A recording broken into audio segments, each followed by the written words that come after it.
Hi there, guys. Just Jamie Boyle again, and I'd like to have a little chat about that book. Paul Sykes, Sweet Agony. Extremely iconic.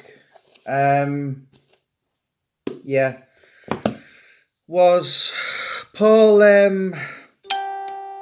It's basically written from in the period of March '77 when Paul's just on the verge of regaining his regaining his liberty, and the book ends with, I think it's literally in the changing room after he was beaten by John L. Gardner in June 1979. So the book's something like it's written in 2 years, 3 months. It was actually written for many, many years. I've spoke to a lot of people close to Paul, and the idea first came about 1985 in, I think it was Durham Prison or something like that. And he said the only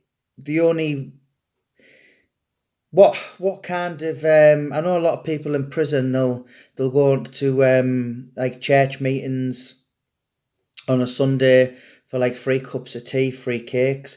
And Paul said to, I won't mention his name, but he said to a certain man I know, he said, you know something? He said the only reason I entered the English class was because I fancied the English teacher, who was a male.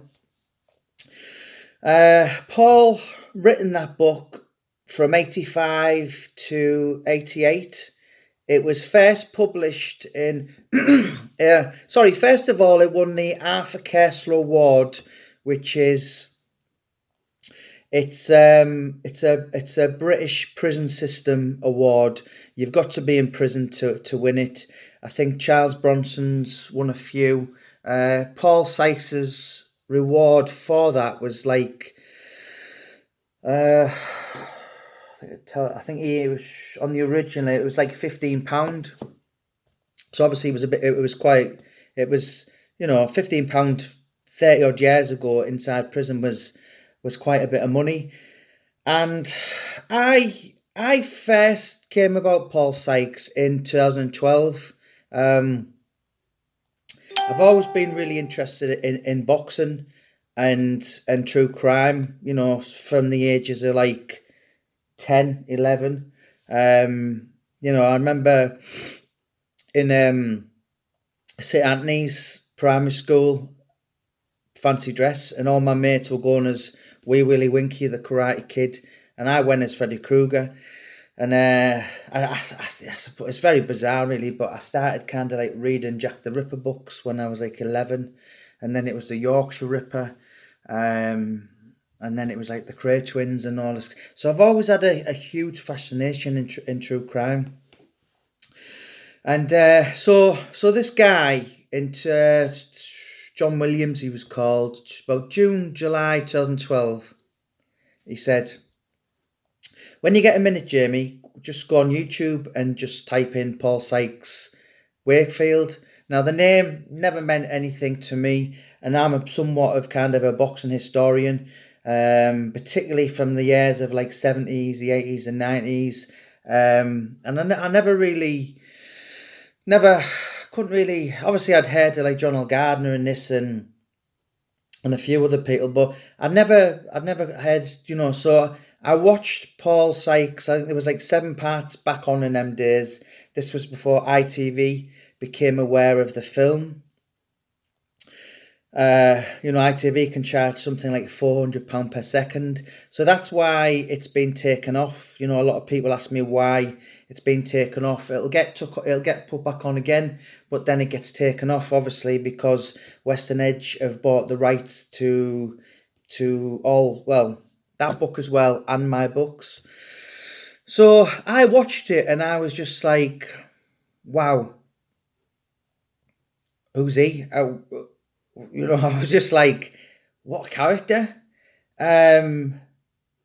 Ordered, I think there was like 7. Anyway, I ordered the full disc off eBay, and I think it was 25 minutes on, and I think in total, Paul Sykes at Large is something like 56 minutes. So I bought and I watched that, and this is 2012, and I bought this book at the time. This was before Warcry Publishing re-released it, and it was extremely hard to get hold of back in them days. I've seen copies go for like £300. I think I must have got one for something like £45, and all the questions I had on this eccentric, flamboyant, psychotic, genius, psychopath in equal measures, I thought, well, I want to know. So I read this book, and anyone who's read it knows this book only goes from 77 to 79. That documentary was first aired in December the 4th, 1990. So it was made in like 88, 89. So basically what I wanted to know on that documentary, the book, if you like, was basically 10 years even before that. So after kind of, researching his life, I suppose, if you like, reading all the archives, studying, I just kind of said in 2015, I just said basically, hold my pint, take my jacket off. And I walked in the city of Wakefield, walked everywhere, met all the characters. It's almost like I describe it as, if you can watch a film and you read the book and then you walk inside and you meet all the characters. Delroy Showers. I've been inside prison to see Paul Sykes Jr. Became great friends with Paul's first wife, Pauline. Lovely, lovely lady. I've been to stay for a few times. Delroy Showers, Kay, Paul's only sibling. There's so many that have been mentioned in that book, in the documentary. And I just, it was like, I just wanted to know, well, hang on. Yes, I found out the documentary. Yes, I read his life before that. But also, how did this big superhuman hero, not hero, but how did this big, gigantic colossus of a man become a tramp on the streets that the kids would walk past and smash eggs on a daily basis? They'd make him shadowbox for like £1. He was the butt of the jokes. A lot of people have said it was social karma. He did. There's a saying, I think I told someone earlier, I said, listen, there's a saying in life, which is, if I've told you 1,000,000 times, stop exaggerating. And I think if Paul Sykes ever did any wrong in life, then he literally was paid 1,000 times worse. He, staggering really to think of the end he got, and some of the stories, some of the facts I know were quite too disturbing to kind of put in the book. Bearing in mind I had, there was family would have been reading it. And if you're from Wakefield, you'll know. Listen, people told me in Wakefield, they said, listen, it just became part of the furniture. It was, now there's all these kind of films and documentaries, and he's a figure of interest, where back 15 years ago, if you see Paul staggering, pissing up a bus shelter, it was just like, oh, there's Paul again. And I spoke to like Kenny the tailor. He was a guy the very kind of campish guy who was like, Paul, great to see you. And he was like, Kenny, I know I'm not a best dressed man, but I need a bit of credit and all this kind of. So I really done my research, and spoke to people. Some people I spoke to didn't want to go public, but I did speak to them. Obviously, of course, a lot of people had did well. Are no longer here because it's been like what 30 years this year since that cult classic documentary. I think it's the best documentary I've ever seen in my life. I don't think anything. I spoke to Roger Greenwood, the makers, and Nick Lord, and it was just a career high for them. They've spoke to me, and there's many famous people in life who are just absolutely obsessed with that man. I've spoke to people, probably people I can't name, but what the makers told me. They said Robbie Williams, Ricky Gervais. I've spoke to Ricky Gervais myself on Twitter. Spoke to Jimmy Carragher. He's just this absolutely wacky, off the ball character, and it's it's so hard to believe that the guy's an actually real truth, a real person, basically 3 years ago now, 3.5 years ago. Western Edge Pictures, who made the Joe Calzaghe film, the Oscar Pistorius film. They've done a few other things as well with Billy Piper, British horror film Revenge. They contacted him and they said, are you Jamie Boyle's publishers? We want to buy the rights to make the film. So anyway, my boss rang me and he was like, yeah. And I was like, oh, yeah, piss off. I don't know Paul Venice when he got offered the part. And I was like, shut up. Anyway, long story short, they bought the rights. Not bought the rights, but they're going to use the rights. So there's going to be Sweet Agony. There's going to be Unfinished Agony, what I did. There's going to be Further Agony, what I did. And there's going to be Final Agony. So, excuse me, them 4 books are going to be merged into a script, if you like. It was due to be made in September this year, or started, shall we say. COVID-19, God had other plans, and very much now the world's upside down. But I know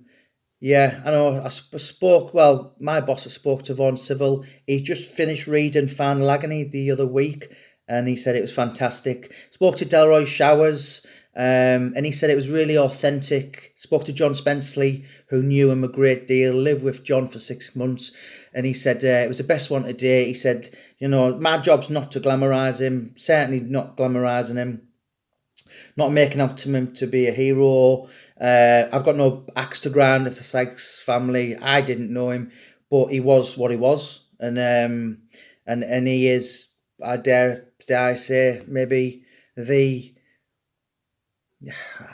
him and G.A. MacDonald are probably the most famous or infamous people, if you like, from Wakefield. He's in them 2 years when that book was written, he certainly was putting Wakefield on the map. He was fighting for the British titles, for the Commonwealth titles.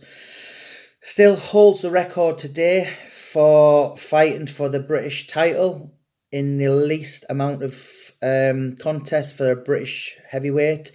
When Audley Harrison turned professional 20 years ago, he said, I'm going to win the British title in 5 fights against Danny Williams. We all know what happened there.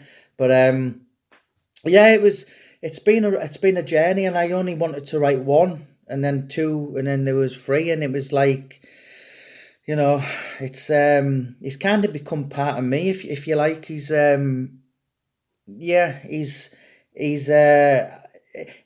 that you just never, as much as, I'm not like a broken record and say I'm not glamorizing him. He was this just like, wow, real life character that you just could watch all day and you could listen to, and you think, yes, you're a bastard, you're a monster, but his outlook on life, he was just, and I was watching a comedian not long back, Jack White, Is it Jack Whitehall or something like that? And he said every time you go in a Wetherspoons pub, you meet a Paul Sykes. He was just this crazy character, and I think next year, you know, when Western Edge make the film, the guy who's going to be playing Paul Sykes is the absolute spitting double of him. I know they've got an 80s band possibly doing all the soundtrack. Big money is going to be spent on it, in the region of £2 million. £2 million was quoted, and they've got real high hopes for it. And at the same time, they want to be releasing a documentary as well. So I think next year or maybe the year after, when it comes out, you've got all these kind of Charles Bronsons, Craze, Lenny McLean, and all this kind of thing. And then you've just got this crazy off the ball headbanger from Wakefield who was maybe scarier than them all. And I know I quote Paul's sister when she come to my house. I remember quoting her.